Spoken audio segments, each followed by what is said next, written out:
kami telah melaksanakan kegiatan observasi di dalam kelas pada pertemuan yang lalu. Nah sekarang saya ingin berbincang-bincang sedikit dengan Pak Iwan tentang bagaimana proses yang dilaksanakan di dalam kelas kemarin. Sudah siap Pak? Ya. Bagaimana nih kabar Pak Iwan? Alhamdulillah. Baik. Alhamdulillah. Nah, bagaimana perasaan Pak Iwan setelah melakukan proses pembelajaran di dalam kelas? Ya, perasaan saya itu cukup puas karena ada beberapa perencanaan pembelajaran yang terlaksana dan sesuai dengan apa yang diharapkan. Tapi bagaimana nih perasaan Pak Iwan setelah melaksanakan kegiatan observasi di dalam kelas yang mana di dalamnya ada supervisor yang mendampingi Pak Iwan selama proses pembelajaran berlangsung? Berbeda ya itu, karena biasanya kan kita belajar secara leluasa karena adanya orang lain yang ikut dalam pembelajaran kita pasti ada canggung juga. Jadi kadang ada sesuatu yang ingin kita secara bebas kita akan kepada siswa itu agak terbatas karena kita melihat ada orang di dalam, jadi seperti ya harus memang sesuai dengan perencanaan ya seperti itu. Nah, jadi Pak Iwan paksa agak canggung ya, mungkin karena gugup apa dan sebagainya. Mungkin karena ada orang lain selain Pak Iwan yang membersamai siswa tersebut di dalam kelas saya. Oke Pak, kita lanjut. Bisakah Pak Iwan menceritakan sedikit pembelajaran yang telah dilakukan kemarin di dalam kelas? Ya, jadi pembelajaran kemarin itu kami membahas terkait tentang administrasi umum. Di dalamnya ada korespondensi atau surat menyurat. Kemudian model pembelajaran yang kami terapkan yaitu problem-based learning atau pembelajaran berbasis masalah. Jadi di dalamnya kami juga menerapkan sebuah strategi seperti tutor sebaya untuk siswa-siswa yang ahli dan mengajarkan teman-temannya terkait tentang korespondensi dengan surat menyurat yang terjadi dalam sebuah kantor atau instansi-instansi terkait.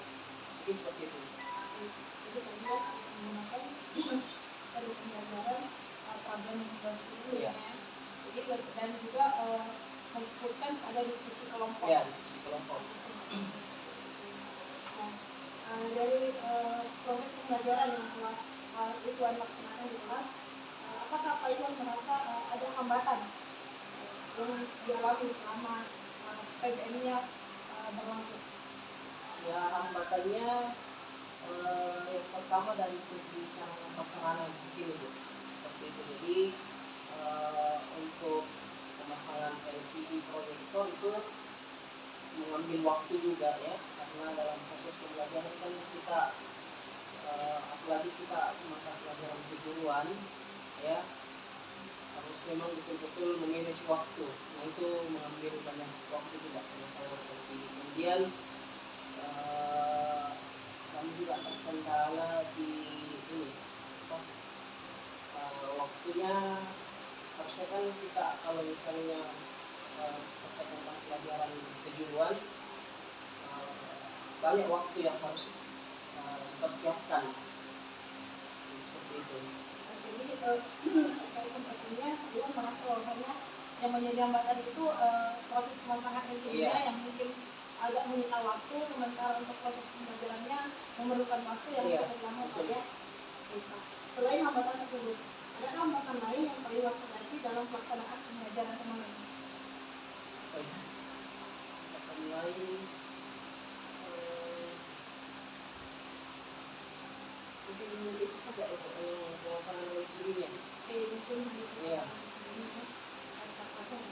jadi apa nih kira-kira yang Pak Iwan merasa bahwasanya ini menjadi penyebab yang menjadi hambatan dalam kegiatan tersebut? Penyebabnya ya mungkin karena di kelas itu kalau saya sarankan harus ada pemasangan LCD, kemudian sarana prasarana untuk setiap kelas, agar guru-guru juga bisa leluasa mengelola kelasnya. Seperti itu.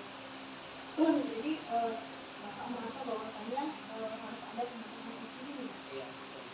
Kira-kira karena mungkin kalau kita lihat sekarang kondisinya belum bisa memenuhi untuk hal tersebut, apa kira-kira solusi yang bisa Pak Iwan laksanakan untuk mengatasi hambatan tersebut?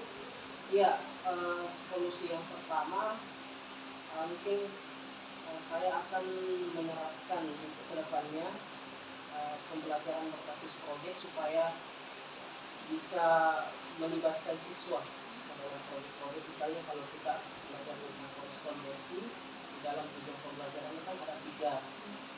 Tentang satu, bagaimana siswa itu mengetahui jenis-jenis surat, kemudian bagaimana siswa juga mampu menganalisis surat masuk dan surat keluar.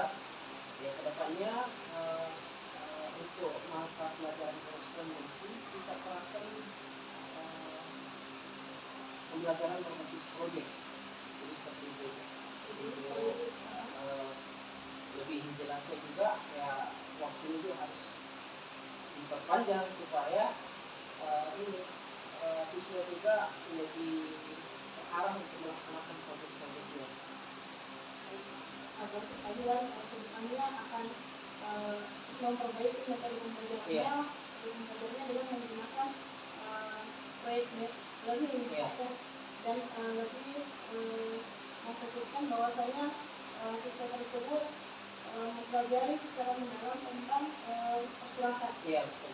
Kira-kira nih Pak, kapan Pak Iwan akan menerapkan hal tersebut? Iya.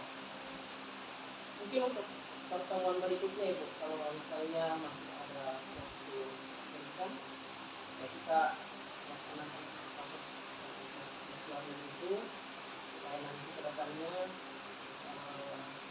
hambatan-hambatan yang tadi itu bisa diminimalisir. Seperti itu. Selanjutnya Pak ya, luar biasa sekali nih Pak Keren Pak Iwan telah melaksanakan refleksi dan telah berusaha untuk melakukan tindak lanjut dari proses pembelajaran yang sebelumnya supaya bisa lebih baik lagi ke depannya. Pak Iwan juga telah melaksanakan beberapa agenda yang dilaksanakan dalam kegiatan mulai dari observasi, kegiatan observasi di kelas sampai sekarang ke tahapan observasi. Luar biasa sekali. Mungkin cukup itu saja pertanyaan yang saya ajukan.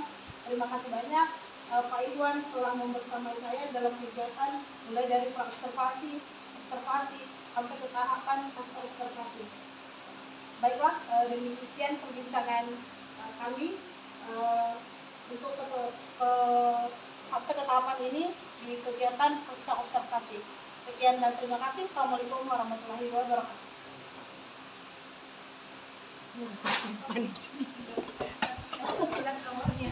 Tidak fokus kamu di HP.